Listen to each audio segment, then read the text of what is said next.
This is Electric Universe Eyes, and today I am going to narrate the pictorials from the book Halley's Comet and the Principia by Peter Lancaster Brown. Halley's Comet, photographed from Australia on the 22nd of February 1986, showing a disruption in part of the gas tail and a spike extended toward the sun. William Lilly, 1602 to 81, the one-eyed astrologer extraordinary whose dire predictions came true and made the city authorities suspicious he had a direct influence in causing the Great Fire. Comet astrologer John Gadbury, 1627 to 1704. A very rare medal, 1666, commemorating the London Plague and Great Fire and depicting the two comets believed to be their cause. On one face, the comets denote pestilence, fire, and war, by which God punishes. The other face reflects tranquility, forgiveness, and the blessing of peace and plenty. An 18th century drawing of Newton's birthplace at Woolsthorpe. Today, the dormer windows are missing. A facsimile of Halley's horoscope based on one found in the Bodleian Library, Oxford. The astrologer who cast it at the instructions of John Aubrey is not known with certainty, but it was probably either John Gadbury or Henry Coley, the adopted son of William Lilly. Tycho Brahe, 1546 to 1601, was very influential in the history of cometary astronomy. He proved that the comet of 1577 lay beyond the moon, and his painstaking observations of Mars provided his protege Kepler with the means to discover the ellipticity of planetary orbits. It was this knowledge which, in Newton's hand, finally led to the understanding of how comets moved. The new constellation Robur Carolinum was formed by Halley in 1679 out of part of Argo Navis in memory of the oak tree in which Charles II hid after the Battle of Worcester in 1651, here depicted in Hevelius's star atlas of 1690. Johannes Hevelius, 1611 to 87, portrayed round the time he published his Cometographia in 1668. The title page of Hevelius's Cometographia, 1668. This book contains some of the earliest hints about the parabolic nature of comet orbits.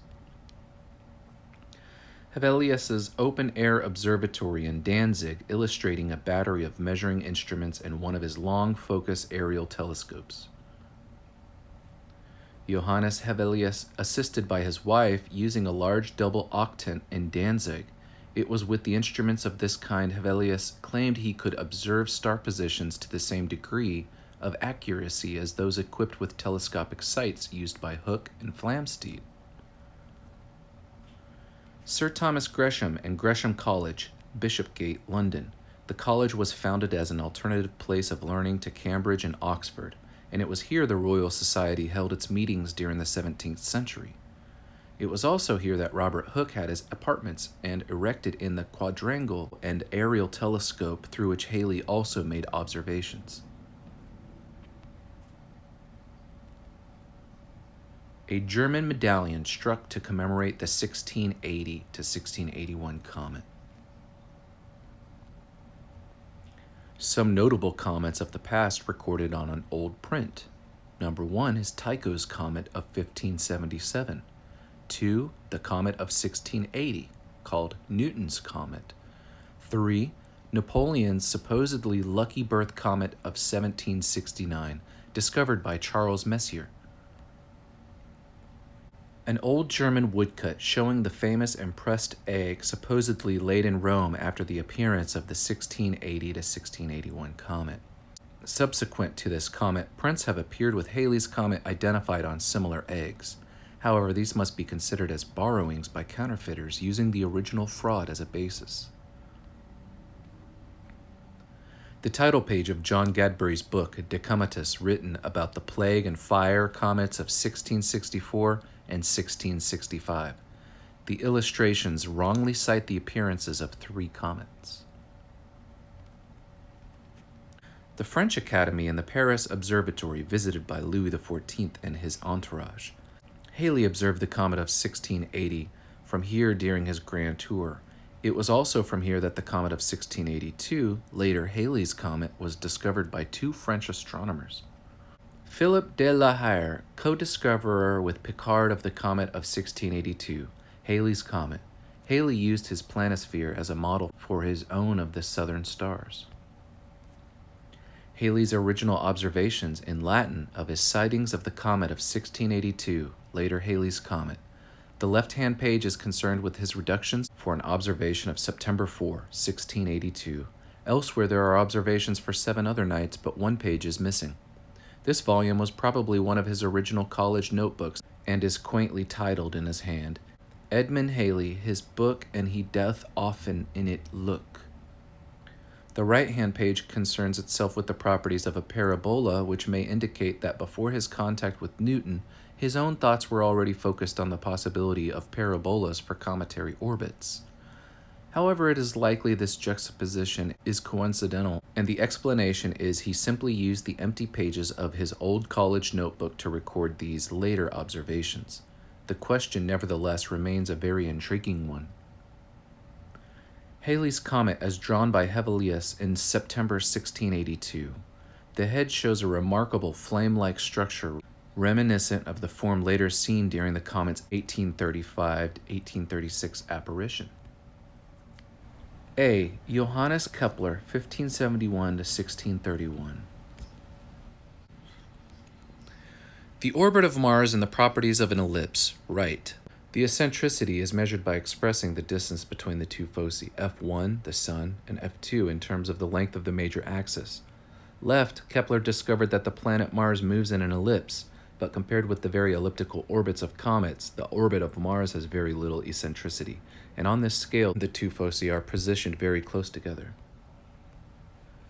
Kepler's second law of equal areas. A comet or any body in elliptical orbit takes the same time in moving from C1 minus C2 and C3 minus C4 and C5 minus C6. The swept area C1 minus S minus C2 equals C3 minus S minus C4 equals C5 minus S minus C6.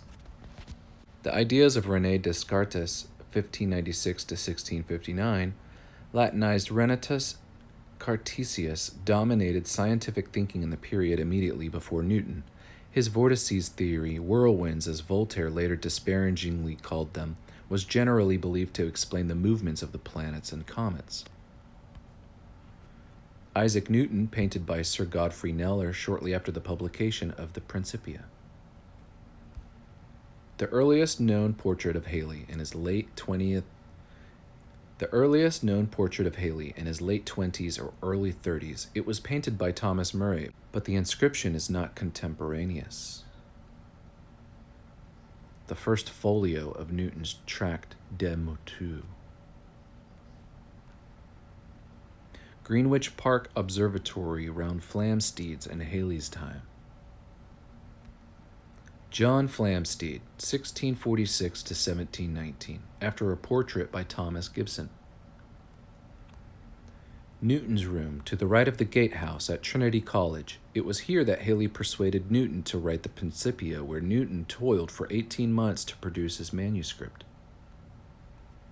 When Newton embarked on his Principia, he also utilized his De Motu notes for his Cambridge lectures in 1684. Conic sections in cometary orbits. Left, a cone can be sectioned to produce a circle, an ellipse, a parabola, and a hyperbola. On the right, near the time of perihelion, the different possible orbits for a comet are often indistinguishable from one another. Diarist Samuel Pepys, 1633 to 1703. Although not a virtuoso himself, he became involved in the affairs of the Royal Society for many years and was its president in 1686 when Newton's manuscript of the Principia arrived. The original title page of Newton's Principia, bearing the imprimatur of Samuel Pepys, president of the Royal Society. 2 folios from Halley's Puff, which appeared in the Philosophical Transmissions to launch Newton's Principia. In the late 1680s and early 1690s, Halley was engaged in underwater experiments with a diving bell like the one depicted here. Comet tails are generally directed away from the sun. Peter Appian observed Halley's comet in 1531 and also the comet of 1532, whose path is depicted in this old German woodcut, constructed to demonstrate the proof that comet tails are generally directed away from the sun. This fact, however, was already known to the Chinese since AD 837.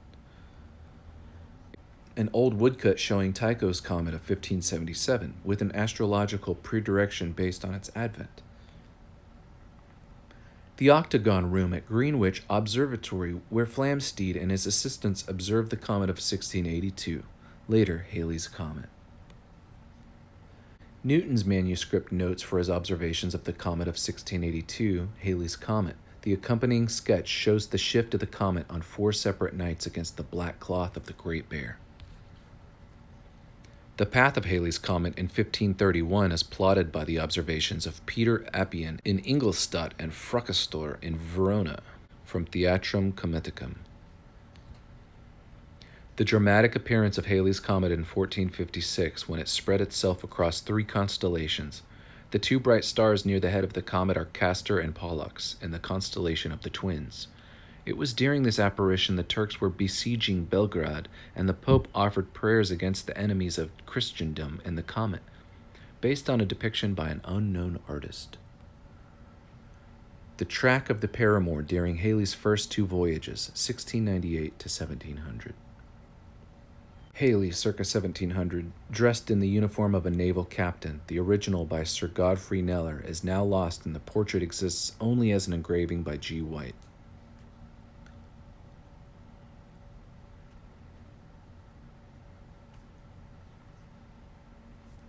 Table 1. Parabolic elements of 24 comets after Halley.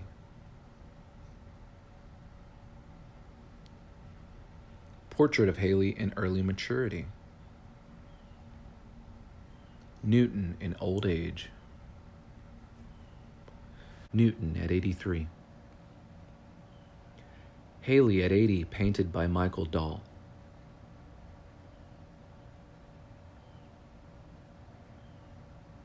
I don't remember who this is. Bernard de Fontenelle, 1657 to 1757.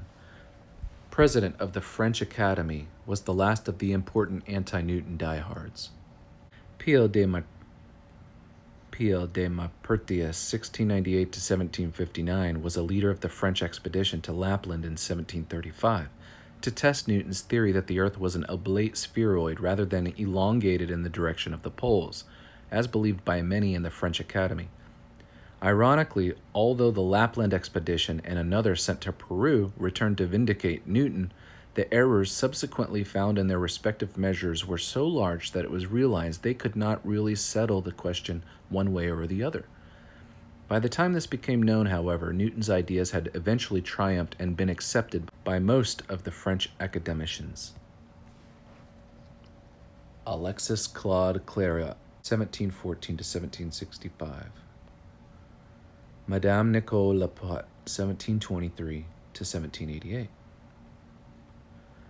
Joseph de Lalande, 1732 to 1807. Computers for the 1758 to 1759 return of Halley's Comet. A stylized contemporary depiction of the appearance of Halley's Comet in 1759. An old painting by an unknown French artist calling Halley from his grave to witness the verification that the comet of 1682 returned in the year 1758, as he predicted. Charles Messier, 1730 to 1817, was the great French comet hunter of the 18th century. Here he is seen wearing a decoration presented to him by Louis XV. Early Chinese observations provide an indispensable source in tracing back Halley's and other comets, illustrated here as a Chinese comet atlas dated 168 BC.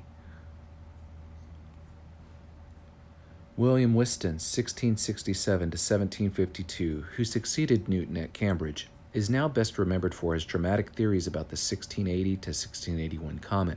which he claimed had created the deluge in a former apparition. He is seen here demonstrating the orbit of the comet. Will the great comet, now rapidly approaching, strike the Earth? Because of its size, Jupiter plays a significant role in capturing long and indeterminate period comets and transforming them into short period comets. The Great Comet of 1811. A portrait of Charles Messier in late Middle Ages. His patronage as a leading astronomer of France began from the time of the Ancien regimes and then continued through the Revolution and Empire, from Louis XV through Napoleon I to Louis XVIII, and then to the beginnings of the Industrial Era. Of all those he'd known, his personal hero was Bonaparte. A 19th century cartoon illustrating the supposed effects of the comet of 1811, including its influence on the wine vintage that year. As with the advent of the earlier plague and fire comets, the comet of 1811 caused a great stir and consternation among the common London citizenry, as is recalled in this famous depiction of Thomas Rowlandson. The orbits of Halley's and Encke's comet, also shown in a typical comet or pecked line, with a large perihelion distance and a period of revolution round the Sun measured in some thousands of years. Johann Franz Encke, 1791 to 1865. And the short periodic comet that now bears his name. The comet shows its typical photographic appearance without a tail. The background stars are trailed images as the camera telescope has been made to follow the shift of the comet. And Encke's comet. Drawings of Halley's comet in 1835 to 1836 from the observations by Sir John Herschel while he was resident at the Cape of Good Hope. François Arago, portrayed round the time he observed Halley's comet in 1835. The telescopic appearance of Halley's comet on October 11, 1835, is drawn by Captain, later Admiral, William Smith. The drawings of Halley's comet during the 1835 to 1836 apparition made by Sir John Herschel at the Cape of Good Hope. Sir John Herschel, 1792 to 1871. A very rare, much faded late 17th century star chart illustrating the tracks of the 1577 comet according to Tycho Brahe's observation, the 1607 comet, later Halley's comet, according to Kepler's observations, and the 1680 to 1681 comet, according to Cassini's observations. In 1456, Halley's comet was observed from June 8th to July 8th by the Florentine cosmographer Paolo Toscanelli, 1397 to 1482. The below facsimile sketch is based on positions plotted by Toscanelli over an old star map depicting the constellation figures. Left, Ophiuchus, Serpentarius, Serpens, Ophiuchi, and right, Buits, center, the semicircle of stars belonging to Corona Borealis, or Borea, the northern crown. The path of Halley's comet in 1531 is plotted by the observations of Peter Appian in Ingolstadt and Francastor in Verona, from Theatrum Cometicum. Halley's comet in its 1456 apparition. Perhaps the most famous of past apparitions of Halley's comet was in 1066, just before the Norman invasion of England. A representation of the comet was later woven into the Bayeux tapestry, part of which is shown here. In the scene depicted, an astrologer is telling Harold that the strange star with the flimsy tail is an omen of misfortune. Halley's comet in 1066, according to an illustration in Theatrum Cometicum. The two brightest stars, bottom left, are Castor and Pollux. Halley's comet, depicted in Theatrum Cometicum, as seen in AD 684, without a tail. It occasionally appeared somewhat like this during its 1835 to 1836 apparition. The bright star in the bull's eye is Aldebaran, and immediately adjacent to the high right of the comet is the Pleiades star cluster. While it is no real test of longevity to have lived through two apparitions of Halley's comet, the double event evokes significance in folk history. This stamp, issued in 1985, commemorates the 150th anniversary of the birth of Mark Twain, 1835, and indirectly the comet's return in 1910, when this American author died, shortly after reciting the comet. Halley's comet over Jerusalem during its AD 66 apparition as depicted by a 17th century artist. Shortly after 1301, Giotto di Bondone painted his famous Adoration of the Magi in the Scroveggi Chapel, Padua, where a comet representing the Star of Bethlehem is depicted immediately above the open-sided stable. Some have identified this as an impression of Halley's comet at its 1301 apparition. However, I dispute this identification and believe Giotto's comet is likely the second bright comet of 1301, seen more appropriately just before Christmas, rather than Halley's seen earlier in September-October. It was recorded by several observers, but unfortunately its orbit is unknown and therefore does not appear in most modern catalogs. The second bright comet of 1301, based on a drawing by Stanislas Lubienicki, 1668. The appearance of Halley's comet in AD 684 is illustrated in the Nuremberg Chronicle.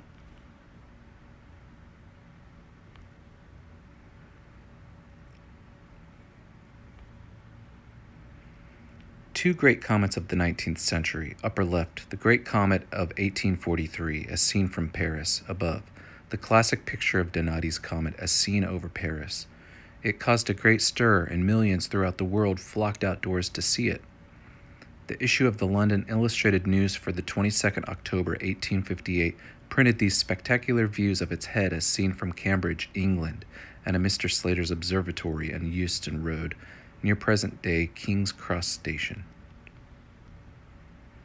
A naked-eye view of the Great Comet of 1861 as seen when the Earth passed through its tail on 30th June that year at a point two-thirds the distance from its nucleus.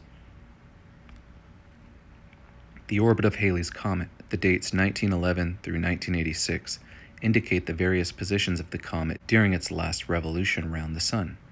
Owing to Kepler's second law, the comet spends half its revolution period dawdling beyond Neptune's orbit. Unlike the major planets whose orbits lie in one plane, the ecliptic, many comets have steeply inclined paths. Also, unlike the planets, some comets go round the Sun in a clockwise direction, or retrograde, and Halley's comet is one example of this type. Returns to perihelion of Halley's comet.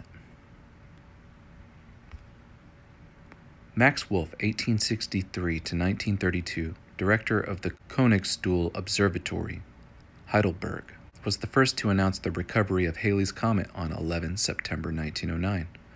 He photographed it using a 72-centimeter telescope, as illustrated, when the comet was still 3.4 AU distance from the Sun in the asteroid belt and shining at about magnitude 16.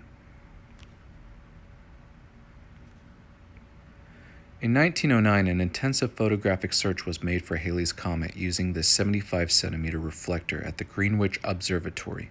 Although tiny images of the comet were recorded on September 9th, 2 days before Max Wolf on Heidelberg announced its recovery, the proximity of the Moon discouraged the Greenwich observers from a thorough inspection of their photographs, and the faint images were not recognized until the recovery telegram was received from Heidelberg.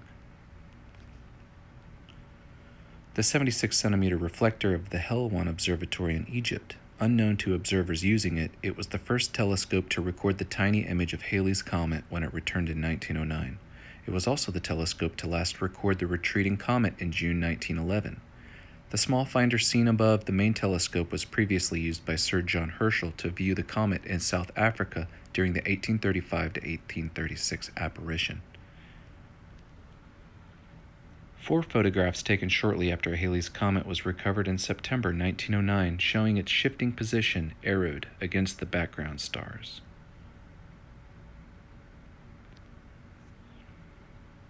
A.C.D. Cromlin, 1865 to 1939, and left the title page for the prize-winning essay for the return of Halley's comet in 1910. This is Cromlin's personal copy and is annotated in his hand with his name and the date of receipt, April 11, 1910. Annotations right by Cromlin inside his copy of the prize-winning essay. This and other pages retain his later recalculations and attempts to reconcile the 3-day gap between the predicted time and the actual time for perihelion. 2 naked-eye impressions of the daylight comet in January 1910, as seen from the north of England, as seen from North Africa. Halley's Comet photographed by E. Barnard, 4 May 1910. Halley's Comet is photographed in the Helwan reflector, June 2, 1910. Halley's Comet juxtaposed with Venus in May 1910. Note the disruption along the comet's tail.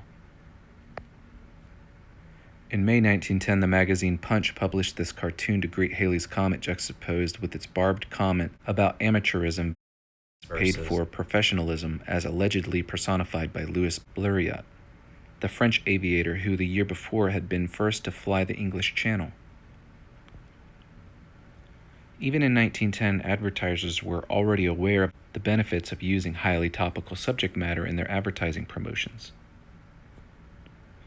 In May 1910, the Earth passed through the tail of Halley's Comet. The figure shows how the comet, which moves contrary to the Earth's motion, made its nearest approach on May 18th. Halley's Comet on 12 and 15 May 1910, photographed by the Ellerman expedition to Honolulu. This expedition had gone to the island to watch when the comet transited the sun, but no indication of the comet's dark nucleus was seen. The changing appearance of Halley's Comet from 26 April to 11 June 1910, photographed from Honolulu. The first photographic discovery of a comet was the sun grazer of 1882, caught on this plate exposed to record a total eclipse of the sun in Egypt. The Great Daylight Comet of September 1882. This photograph was a milestone in cometary astronomy, for it was the first really successful picture taken of a comet. Morehouse's Comet, 1908, photographed with the Greenwich reflector on 29 September 1908. This comet exhibited some strange behavior, radically altering its features from night to night, and it provided the first evidence that comets contained poisonous cyanogen gas later detected in Halley's Comet in 1910. A spectrum of Halley's Comet taken on the 14th of January 1910 indicating the presence of cyanogen and hydrogen. Structural components of a comet. Figure on the right shows the limits of the hydrogen gas envelope surrounding Bennett's Comet 1970, as scanned by the orbiting Geophysical Observatory 5. The different contour boundaries represent the varying densities of tenuous gas surrounding the normally visible parts of the comet, which is shown to scale. Comet Bennett 1970 in a reverse print.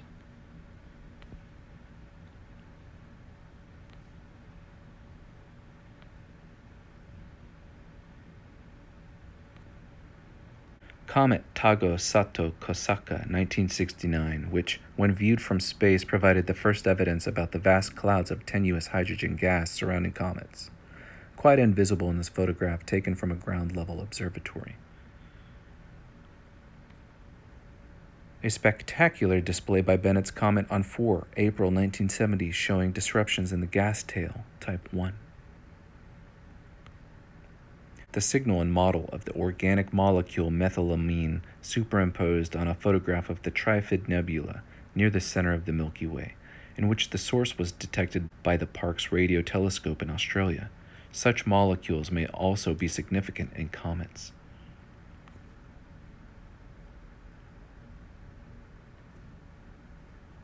When Hoyle's and Rickremeshing's theories of life from space were announced, they created a considerable stir in the popular press. Sir Fred Hoyle and Chandra Wickramasinghe announced their startling ideas about life and diseases from space via several controversial books, 3 of which are shown here. A Chinese manuscript recording the appearance of Halley's Comet in 1759.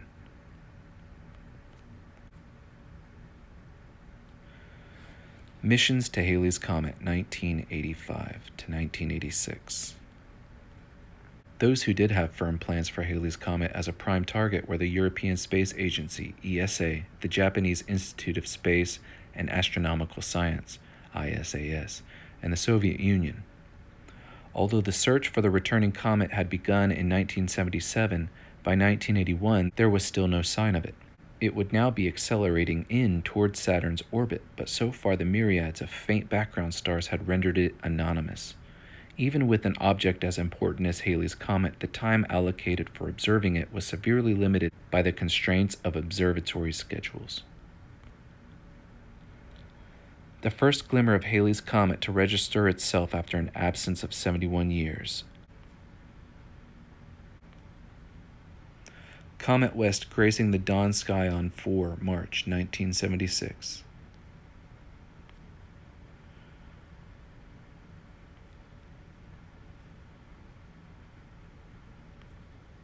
Halley Mania 1985 to 1986. As anticipated, there were echoes of the original Comet Egg episodes circa 1680 to 1681.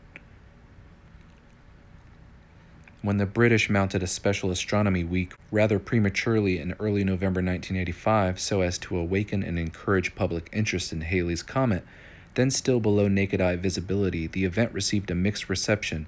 Many of the general public invited to local observatories to view the comet came away disappointed at its miserable showing, and this was reflected in newspaper comment. It was shades of 1910 all over again. Nevertheless, there were some enthusiasts determined to make it the event of a lifetime. As the comet drew closer to the sun during the latter part of 1985 and early 1986, the media appropriated the comet from the astronomers and added to the extravagant hype already engendered in some quarters. Even Schultz couldn't resist a mention of Halley's Comet in his lovable Peanuts cartoon. Fortunately, the information imparted to his worldwide audience was a good deal more accurate than most of that emerging from self-acclaimed TV pundits. In 1985 to 1986, even financial houses felt obliged to cash in on some of the comet's publicity factor into advertised Comet shares.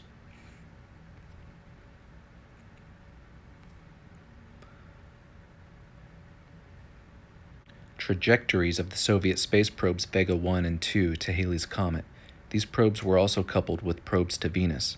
After a successful rendezvous with Venus in mid-June 1985, both vehicles made use of the planet's gravity field to redirect them and set them on intercept courses with the comet. Launched from Earth mid-December 1984. Venus encounters mid-June 1985. Encounters with Halley's Comet early March 1986. The trajectory of the Giotto space probe to Halley's Comet in 1985 to 1986. The relative size of the Giotto spacecraft seen during factory assembly. 4 TV screen images of Halley's Comet relayed by Vega 1 on 6 March 1986. Layout of Vega 1 and 2. Insets A, B, and C illustrate the spacecraft's orientation relative to the nucleus, the X, Y, and Z axis, and the velocity vector, v.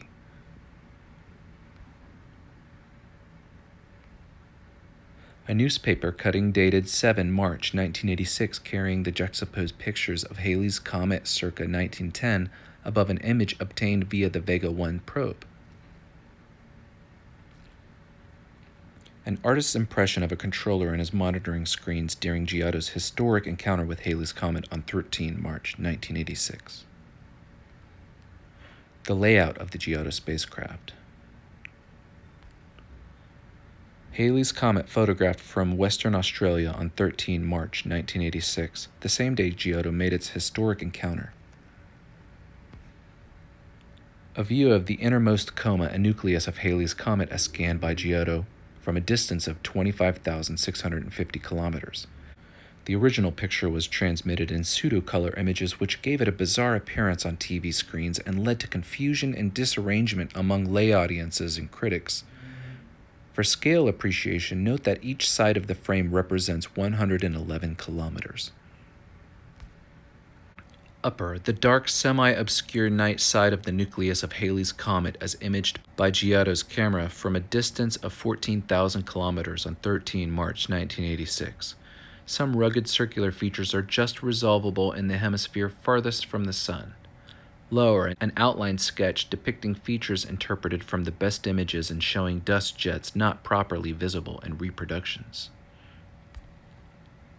Shortly after the Vega-Giotto probes, spectra obtained via the 3.9 Anglo-Australian telescope provided some controversial new evidence about organic matter in Halley's Comet and attracted further support for Hoyle's and Wickramasinghe's theories.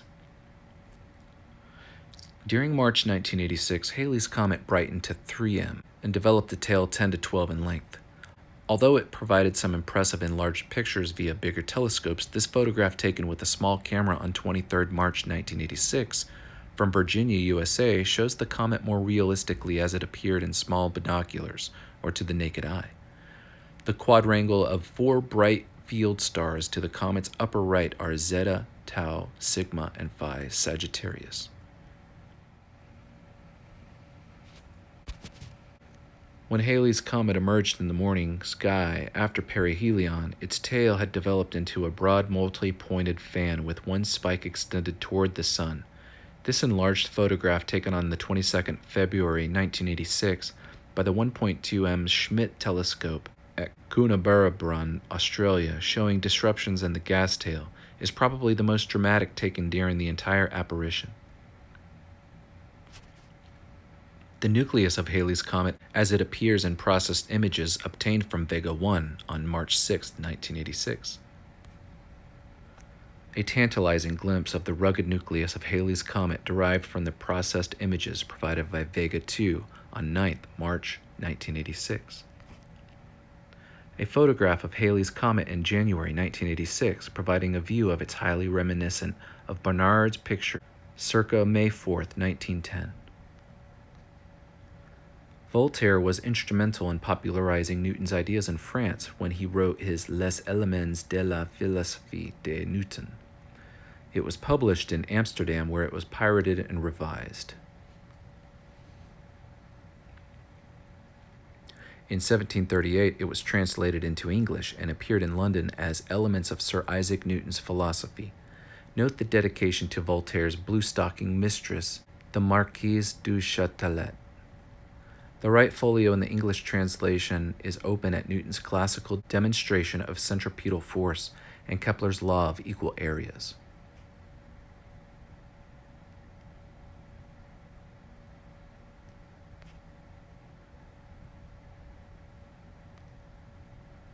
A 19th century artist's dramatic rendering of the returning comet of 1264 predicted to collide with the Earth on 13th June 1857. The probable track of the Tunguska object.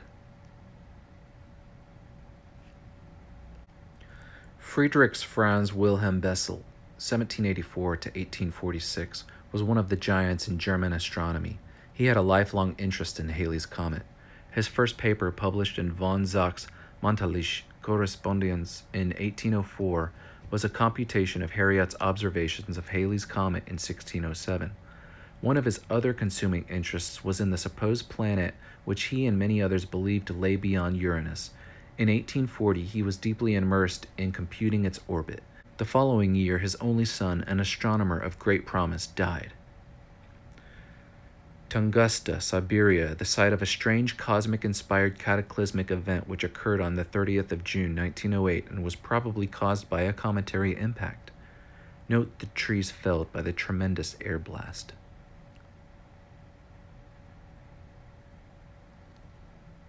Another view of the sun-grazing comet of 1843 as seen from Blackheath in South London. In terms of its true length, the tail stretched equal to a distance from the Sun to the orbit of Mars. Appendix 1. Orbital geometry of a comet.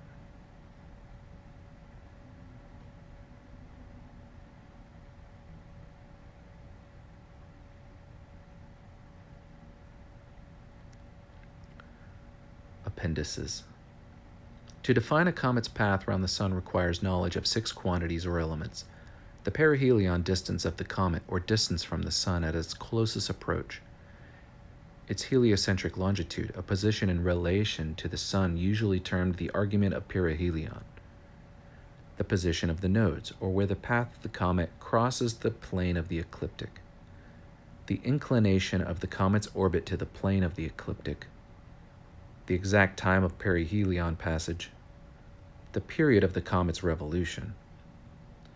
Unlike the major planets, many comets move in paths that are inclined to the ecliptic at steep angles. When their inclinations exceed 90 degrees, comets are said to possess retrograde orbits around the Sun. Halley's comet, which is inclined at 162 degrees, these retrograde comets revolve in clockwise direction, i.e. the opposite or reverse motion to that of the planets. The distinction between short and long period comets is hazy, but one may say any comet with a period of less than 150 to 200 years is one of short period. Some long period comets which have highly elongated elliptical paths, such as the sun grazers, can never be given accurate orbital periods owing to the close similarity of their ellipses to a true parabola. Thus, their orbital periods round the Sun may range between anything from 1,000 to 100,000 years or more. Appendix 2. Comet designations. Comets discovered in any one year are provisionally tagged in order of discovery by the letters A, B, C, etc., together with the name of the discoverer, viz. Comet Humason, 1961e. Thus, Humason's comet was the fifth comet discovered in the year 1961. At a later date, when full orbital details are known, the comet is renumbered in the strict chronological order it came to perihelion in that year, or in a later year, and affixed with the Roman numeral 1, 2, 3, etc. Thus, Comet Humason is entered in the permanent catalogs, Comet 1962 VIII Humason 1961e, as the eighth comet in 1962 to come to perihelion, which one immediately sees it did not do in the year of its discovery. If a comet is independently discovered by a number of people, it is designated by the names of the first three observers to report it, e.g. Tomita, Gerber, Honda, 1964 C. VI. Periodic comets can be recognized in catalog nomenclature and in literature by the prefix P. Thus, Comet 1910-2 is fully listed as P/Halley 1910-2 or 1910II 1909 C. Note that although Halley's was the third comet resighted in 1909, it did not come to perihelion until 1910. When Halley's comet was resighted in 1982, it was provisionally tagged 1982I, but its final designation for its 1986 apparition will not be known for a year or so after its perihelion passage in February 1986. Note that a name tag is only applied to discoveries of new comets, not returning periodic comets which, with few exceptions, are still identified by the name of their original discoverer or discoverers. A comet may also bear a name other than that of its original discoverers, and Halley's comet provides the most famous example. Likewise, Inck's comet was first discovered by the Frenchman Méchain in 1786. Author's note: I make no apology for including only half-tone black and white pictures, as these are closest to a comet's true color. On rare occasions when large comets pass close to the Sun, they may briefly take on a yellowish or more rarely a greenish overtone. But comets have absolutely no resemblance to those garish, multicolored illustrations beloved by some modern publishers, authors, and imaginative artists. Peter Lancaster Brown. And he dedicated this book to all comet lovers, past, present, and future, but in particular to those in 2016.